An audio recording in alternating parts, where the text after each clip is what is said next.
Alright, so here's my schematic. We've got the parking brake switch. I've got it circled there. And you notice it goes to ground. So when we pull the parking brake up, that circuit's going to close to ground. Let's say, for example, if I pull the parking brake up and the light doesn't work on the dash.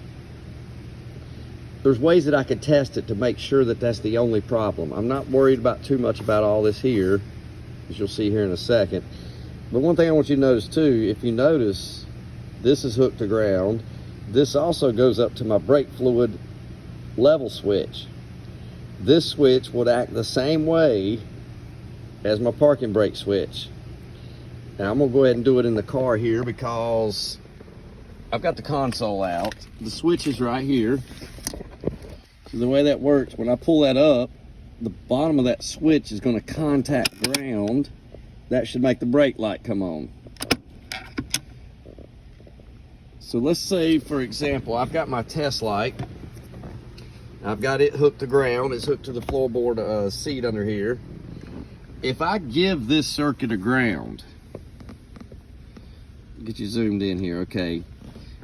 Down here where this black connector connects in, I'm going to touch that part right there. Let's look at the dash. Every time I'm going to sit here and do this. Let's look up here at the dash. What's happening? Every time I touch it, that brake light comes on, right? I can hold it on there and it stays on. So let's say if this brake light, if this e-brake did not work, I now know just by that one simple test that everything is good from here up because the light came on. If anything was broke between here and the light wouldn't have worked. So in this case, if I give it a ground, it works. If it's not coming on when I pull the brake, then that tells me that switch is bad.